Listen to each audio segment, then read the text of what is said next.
Welcome into Straight Up Sports. I am your host, Devin Albertson. On this show, I start off the week talking college football on Mondays, followed up with the NFL on Tuesdays. On Wednesdays, I dive into the world of Division II football. And finally, on Thursdays, I will tackle Missouri 8-man football. On Fridays, I will review what I talked about Monday through Thursday. Also, want to make sure to ask you to follow Straight Up Sports on Twitter at show_straight and to follow my personal account at Devin Albertson. Straight Up Sports starts now. And welcome into the NFL edition of Straight Up Sports. I am your host, Devin Albertson. I hope you guys are enjoying your Tuesday. I'm going to give my NFL predictions. No games this week, still in the preseason, so it's kind of where we're at right now. Just want to kind of get these out there so I have a show every day of the week this week. Kind of the first full week that I'm doing this. Got college football yesterday. Hope you guys enjoyed that. I gave out my college football playoff previews and just come out other stuff like that. Previewed week 1. Tomorrow I'll have D2 football, 8-man football. Getting ready for week 2 in that one. And then we can review on Friday. Can't wait. Should be a fun week. Can get right into this. AFC, I'm going to start there. I'm going through my divisional winners, my 2 wildcard teams, and a couple teams I think that could make some noise, but I just didn't have in the playoffs in my predictions. So, AFC East, this is pretty obvious. It's going to be the Patriots. They're going to be in. AFC North, the Pittsburgh Steelers. I think they're head and shoulders above everybody in that division, especially the bottom 2 teams in Cleveland and Cincinnati. Definitely head and shoulders over those teams. The South was very difficult. I think all 4 teams have a decent chance to win that division. I went with Houston. I think they have a really good defense with J.J. Watt coming back and healthy. Jadeveon Clowney. I think it's Merciless on the outside too on the D-line. They're really good defensively. Deshaun Watson comes back from ACL injury. He's going to be back, ready to go.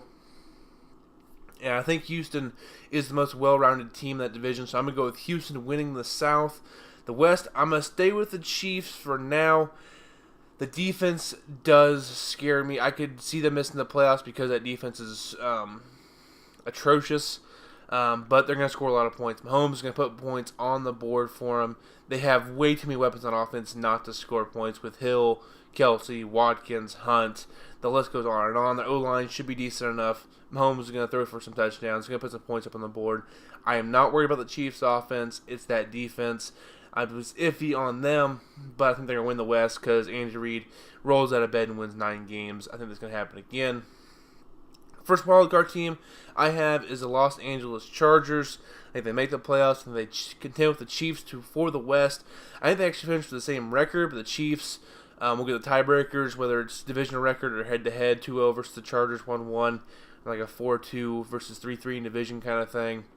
I think the Chiefs just barely edge them out there. The Chargers always find a way to mess things up in December, while the Chiefs always find a way to mess things up in January. Just a little bit a month later there for the Chiefs. I think the Chiefs win the division. The Chargers, though, win the wild card and will be a dangerous team in the playoffs, especially with Bosa and Ingram. They're rushing the passer. They're both really good. Also, Phillip Rivers, always solid out there in L.A. Second wild card team I have is the Jacksonville Jaguars. I know I'm not a big supporter of Blake Bortles, but I think they have enough to get that second wildcard spot with that defense. Jalen Ramsey is a stud on the outside. Calais Campbell is a great pass rusher. They're just too good defensively to miss the playoffs, I think. Jacksonville slides in as a 6th seed. They're going to be a really dangerous 6th seed as they get to the playoffs. You saw last year in there.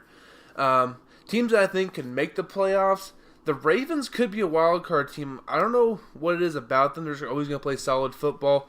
It depends on Joe Flacco. Joe Flacco plays well. This is a playoff team. And I think he's going to play decent with Lamar Jackson down behind him with RG3. A little more push this year for Joe Flacco. You'll see a better Flacco team, Flacco-led Ravens team. I think there could be a playoff team again this year. They were almost last year. They could sneak in this year. In Indianapolis, is Luck healthy enough to carry them to the playoffs? I hope so, because I love seeing Andrew Luck play. He's one of my favorite quarterbacks. He's shown when healthy, he's a really, really elite quarterback and carry a bad franchise. I just don't know if he's back to that level pre-injury that he is now post-injury. So I had them on the outside looking in, but I would not be surprised if Indy finds a way to win the South or get into the second wildcard team. And next, Tennessee. They aren't flashy, but Mariota didn't make mistakes. And I think they could win enough games to get into the playoffs. When their first year coach, Mike Vrabel, they're kind of a in-between team. Kind of get overlooked because they're not flashy whatsoever, but they could be a team that makes the playoffs. And Mariota didn't really play that well last year, and they're still a 9-7 team, and they did win a playoff game last year. So there could be a team that could sneak in with that running game, playing good defense kind of thing. Next two teams are AFC West teams. Can John Gruden resurrect the Raiders, and can Case Keenum give Denver enough offense? The Raiders, they're going to have to trade Khalil Mack because he's not going to play for them. It's not going to happen. You see with contract situations all the time. I know I listened to John Middlecoff's podcast. He said stuff about when it comes to these contracts that are worth $100 million, which what his could be worth if he signs with the Oakland Raiders, Oakland has to have that money up front and ready to go to pay him and put it into an account that will end up paying Khalil Mack. And Mark Davis is not a cash-rich owner in the NFL like most owners are. The Raiders are the poor franchise in the league, and they're not going to be able to pay him. He didn't want to play there anymore. He's going to sit out for as long as possible. They're going to have to trade him. So I think the Raiders defensively aren't good enough, and they're behind the Chargers and the Chiefs in that division. They're going to battle with Denver for that 3 spot in the division. And Case Keenum, I think he was he had a perfect situation last year. He had a good running game in Minnesota, a really good defense I'll get to later, and 2 elite receiving options in Thielen and Diggs. You saw it in the playoff game. Those 2 are really good. I just don't know if he has that in Denver this year. I just don't trust Vance Joseph either. He's not a good coach, so I don't think Denver makes the playoffs either. And then for the other teams I didn't mention, the AFC East is a mess besides New England, so I'm not even including those teams unless Sam Darnold comes out of nowhere and leads the Jets to the playoffs. But other than that, the Bills, I'm not a big believer in Josh Allen. I know he played well in the preseason, but I don't believe in Josh Allen. And the Dolphins are the Dolphins. They're a wreck over there. Okay, now we're going to go to the NFC after I take a quick drink of water here. Thank you. NFC East, I think the Eagles repeat as division champs. They're a really good team. I just don't see them falling off enough to miss the playoffs. Carson Wentz is going to get back. I don't know if it'll be week 1, but if he does play 15 games, they're going to make the playoffs. I think even Nick Foles can be, we saw last year, good in the spot duty. And I think the Eagles have enough to win the NFC East, but it's going to be a very difficult division, which I'll get to later. The NFC North, I have the Green Bay Packers winning the division. I think Aaron Rodgers is just that good. And I think their defense is going to be improved, especially in the secondary. I'll get to that later as well. I think Green Bay is going to be a team that wins the division. It's going to be tough, though, with Minnesota right there.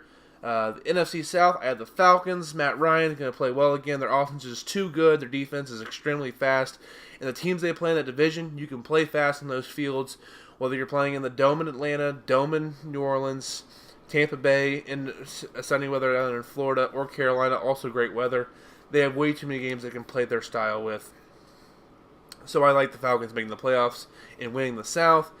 In the NFC West, as everybody's picked the Rams. Jared Goff played well last year in second year under Sean McVay. They still have Todd Gurley, who's an absolute, just a great weapon to have there in your offense. Capable receivers who run McVay's system really well.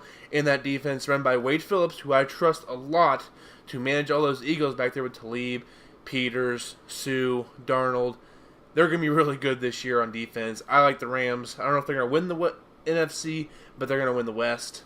My 2 wildcard teams were teams who made the playoffs last year.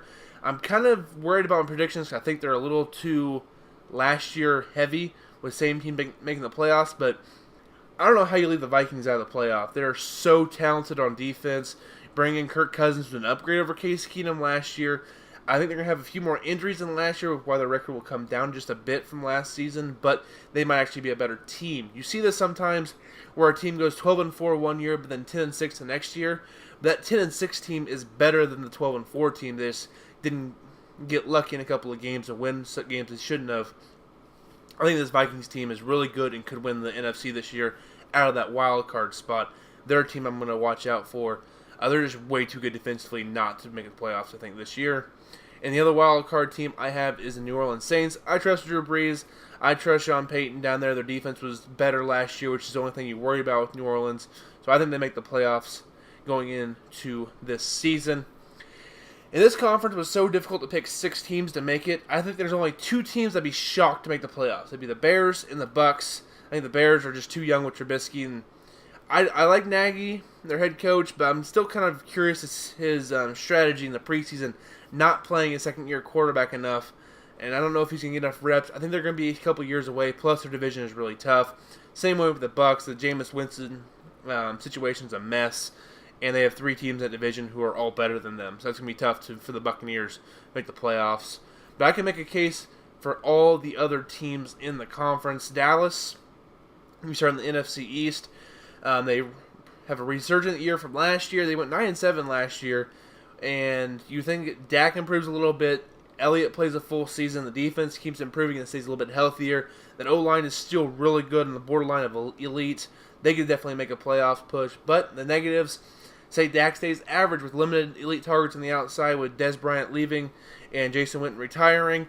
They don't have a whole lot of weapons out there that are reliable besides Cole Beasley, and he's more of a possession guy. So I'm still worried about that. The O-line is another year older and can break down a little bit easier, especially that left tackle had some injury problems last year. On defense, Sean Lee can't stay healthy. That just kills their chances. Also, I'm not a big believer in Jason Garrett. The New York Giants, Odell on the defense stay healthy. Eli is good enough and manages an offense full of weapons. You got Sterling, Shepard, Odell, Saquon Barkley. I like their tight end. They have a lot of weapons they can use for Eli. If he just plays decent, I think they have enough with that defense to possibly push for a playoff spot. But the negative, Eli is 37 and hasn't really been good in a couple of years. Difficult division as well. I like all 4 teams that division to really play well this year. And finally, Washington. Say Alex Smith repeats his 2017 regular season success and leads Washington to the playoffs. I would not be surprised. He's a stabilizer in an organization. He stabilized the Chiefs 5 years ago. I think he could do the same thing in Washington. They have a lot of young talent on that team. But the thing is that talent is really young and not as proven as the other 3 teams in the division talent-wise. Also, Smith might regress to his pre-2017 self, with less talent around him. I like Alex Smith, but you have to admit he was helped a lot by Tyreek Hill, Travis Kelce, Kareem Hunt being such good offensive weapons. He didn't have that in Washington unless Jordan Reed can stay healthy and a couple of those other guys kind of play really well, but I just don't see it. I think they're going to miss the playoffs, but I would not be surprised if they found a way to make it because of Alex Smith's stability. And he's not going to make mistakes. In the NFL, the easiest way to lose games is turn the ball over, and Alex Smith does not do that, so he's not going to lose Washington a whole lot of games, but the big knock on Alex is, can he win them enough games to make the playoffs? So that's going to be a big question mark for Washington this year, but I don't think he's a downgrade from Kirk Cousins. He's about the same, maybe a slight upgrade. So that's what I have there for Alex Smith. Up next, we go to the NFC North, the other team, Detroit. I like Stafford. I like Stafford more than most people. I think he's a really good franchise quarterback.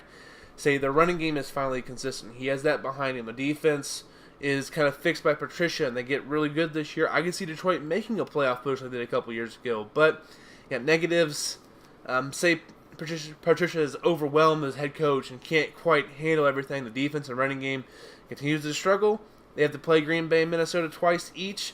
That's tough. I don't know if Detroit makes the playoffs, but I would not be surprised if they made it in. There's another team that's in the NFC that's just really solid and has a chance to make it. You go to the other team in the NFC South, Carolina. Say Cam Newton plays consistent, Luke Kuechly leads the top 5 defense. They're back in the playoffs. But can you trust Cam Newton to be consistent and recapture his MVP play from a few years ago? And Luke Kuechly has been dealing with concussion issues.